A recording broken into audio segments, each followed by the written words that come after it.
दोस्तों, मेवट के नूह में बड़ी हिंसा होने के बाद हरियाणा के चीफ मिनिस्टर मनोहर लाल खट्टर जी की भाजपा सरकार फिलहाल काफ़ी दिक्कतों में पड़ चुकी है।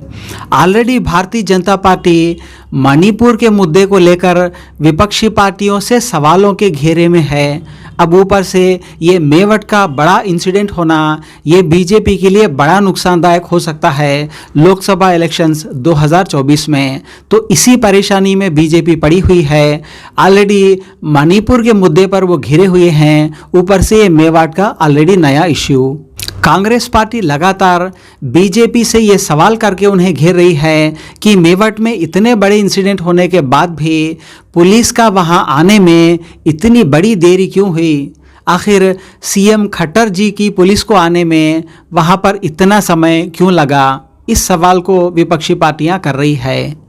अब सारी हिंसा होने के बाद जो योगी आदित्यनाथ जी से कॉपी करके बुलडोज़र वहाँ पे चलाया जा रहा है, वहाँ पे बाबा जी का बुलडोज़र है, यहाँ पर चाचा जी का बुलडोज़र चलाया जा रहा है। तो इस पर कांग्रेस पार्टी ये आरोप लगा रही है कि आखिर बुलडोज़र क्यों सिर्फ विशेष समुदाय पर ही ज़्यादातर चलाया जा रहा है। ये गंभीर आरोप कांग्रेस पार्टी ने बीजेपी पर लगाया, हरियाणा की बीजेपी सरकार पे। अब इसी मुद्दे को लेकर कांग्रेस पार्टी की नेशनल स्पोक्सपर्सन अलका लांबा जी ने भी बीजेपी को घेरा। मणिपुर जल रहा है, हरियाणा में धर्म के नाम पर हिंसा होते आपने देखा है। दोनों जगह भाजपा की डबल इंजन की सरकारें पूरी तरह से फेल और नाकाम हो रही हैं। राहुल जी ने सही कहा था, देश पे केरोसिन छिड़क दिया गया, एक तीली लगानी है और उस तीली से देश को बचाना है, वो तीली भाजपा है। अब बात आ रही है, आज 8 अगस्त है। आज ही के दिन राष्ट्रपिता महात्मा गांधी बापू ने अगस्त क्रांति की शुरुआत की थी। अंग्रेजों के खिलाफ नारा दिया था, अंग्रेजों भारत छोड़ो, करो या मरो। आज आज़ादी के 75 साल मना रहे हैं। आज ही 8 अगस्त है और आज भी करो या मरो के नारे के साथ भारतीय राष्ट्रीय युवा कांग्रेस अपने नेता राहुल गांधी के बताए रास्ते की डरो मत, इनसे लड़ो।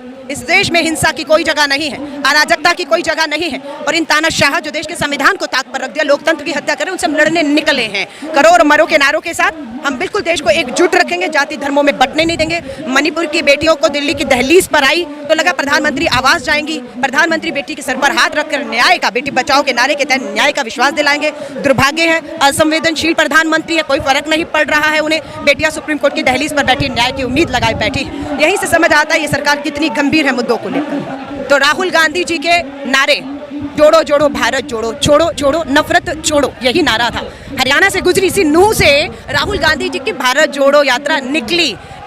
आप अगर यूट्यूब्स में देखेंगे हमारे जो भारत जोड़ो यात्रा की क्लिप, आप देखेंगे कि इसी नूह से, इसी हरियाणा से राहुल जी की यात्रा गुजरी और हिंदू, मुस्लिम, सिख, ईसाई वहां पर नूह में वहां से आगे बढ़े और एकजुट थे। ये आग तो अब लगी क्योंकि भारत जोड़ो यात्रा कामयाब होगी, लोग जुड़ गए, हिंसा नहीं हुई, इसलिए भाजपा अब कर रही है। आप देख रहे हो, खट्टर कह रहे हैं उनको मालूम नहीं, गृह मंत्री कह रहा है खुफिया विभाग ने उन्हें नहीं बताया, दुष्यंत चौटाला कहते हैं सबको सूचना थी, आपके जो है गुरुग्राम के सांसद कहते हैं कौन खुली तलवारें और बंदूकें लेके घरों में जाकर बेटियों को बलात्कार करने की धमकी देता है। तो ये तो भाजपा के अंदर के कलह है ना, आपस में बताएं, लेकिन देश चल रहा है। बुलडोजर की कार्रवाई को लेकर किस तरह से देखती हैं? आखिरी सवाल, बुलडोजर की जो कार्रवाई सुप्रीम कोर्ट सुनवाई कर रहा है। बुलडोजर कहाँ चला?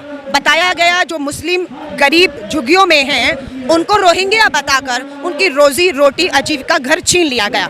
अगर वो रोहिंग्या थे, घर तो आपने तोड़ दिया, आजीविका दुकानें तोड़ दी, सड़क पर बैठे हैं, गाड़ी में बिठाइए ना। बांग्लादेश रोहिंग्या जहाँ का उसे छोड़ कर आइए ना, आपने उन्हें सड़क पर छोड़ दिया क्योंकि वो भारत के हैं, ये आप भी जानते हैं, पर उनका कसूर ये है कि वो अल्पसंख्यक हैं और आपकी राजनीति को, जो संघ की राजनीति है, उसे वो जो है भाते नहीं है, वो एकता नहीं भाती है। रोहिंग्या थे ना, क्यों सड़क पे खुला छोड़ दिया? बांग्लादेश सौंप कर आते या जिस जहाँ के भी थे।